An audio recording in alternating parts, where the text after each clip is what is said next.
Hello and welcome all people to the first top 10 in a long time, I think it is. Yeah, and today we are going to take top 10 fantasy movies. And let's start. Number 10, Inkheart. I saw the only seen it once, but it is an excellent movie, I think. Many doesn't believe it, I think, because it didn't very well in the box office, but it was so really great movie to watch, and sometimes it was fun as well. Number 9, Narnia, Prince Caspian. It is the second movie in the Narnia movie franchise, and I think it is the best one, I think. Many think the first one was the best, which is Lion the White Witch, I think it is called, but I think this is the best one because it has the most action, I think, and everything is just excellent they make.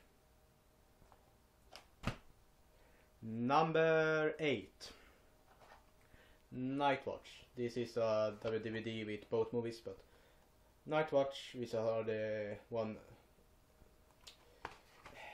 This one is the best one of these two. The second one wasn't that good compared to the first one because it used too much comedy in it, I think. The first one was excellent and a great movie to just see and enjoy, actually. Yeah. Number 7, I think it is. Yes, 7. Alice in Wonderland. Tim Burton, I think he's called. Yes, Tim Burton's directed this one, and I think it is the first Alice in Wonderland live action movie I have ever seen, and it is good, I think. It is an excellent anime. I was fascinated how they had actually fit in all the creatures from Alice in Wonderland. I think it's really fun to watch them, because I watched the animated one from Disney when I was a child, and this one wasn't the exactly story, but this was a fun to watch anyway. Number 6, Sleepy Hollow. Yes, the classic one with Johnny Depp and, oh dear, Christina Ricci. I love this one. It is an excellent love story and fantasy in one movie. I love this one. I'm throwing the movies on the bed. 5. Number 5 is Van Helsing. Yes.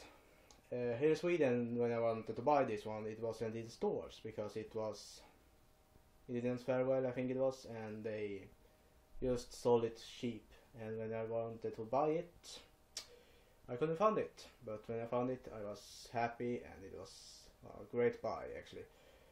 They're combining 3 creatures from the fantasy world: Dracula, Frankenstein, and the werewolf, and it is just amazing. It's more an action movie, but this contains fantasy. Number 4. Yes, 4. Harry Potter. Number 7. Part 7, Part 2. The final part in the Harry Potter saga. It is an excellent part. I think it is phenomenal. It is the second to best one of the parts, so you know it is one after this, but this one was amazing. I didn't think it should be that good, but it was a perfect ending to the franchise and everything. Number 3, Harry Potter and the Prisoner from Azkaban. This one is the best one, I think. It was the first one that used the darker Harry Potter style, and it was really surprisingly great. It was one of the best one, I think. This is the best Harry Potter movie, I think. In the beginning I thought the last movie was the best one, but I have changed my mind, and the third one is the best. Number 2, no surprise actually, King Kong. This is a really long movie, but one of the best fantasy movies I ever seen. It was excellent and everything. I loved it, and nothing more can be said. It was just fun. I bought this real cheap, this box collector's edition, some collector's edition. Yes, it is collector's edition. Yes, I was really happy when I found it. Yeah. And my favorite fantasy movie. What can this be? What can it be? The Lord of the Rings, The Return of the King, the final chapter in the Lord of the Rings movie trilogy. The other two wasn't compared to other, should be in the top 3, but I think all of them are actually one movie.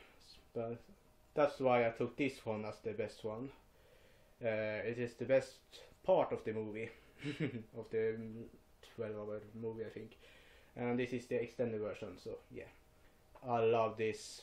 And in the end, I actually fell a tear because it was emotional and everything. It was excellent. One of the best movies ever made. I didn't throw that. And, oh sorry for that. And that was my top 10 fantasy movies. And I think I'm going to do top 10 thriller movies later, but let's see if I do that. And that's all from me. I speak a little Swedish. Until next time, this was all for Chris Knightley today.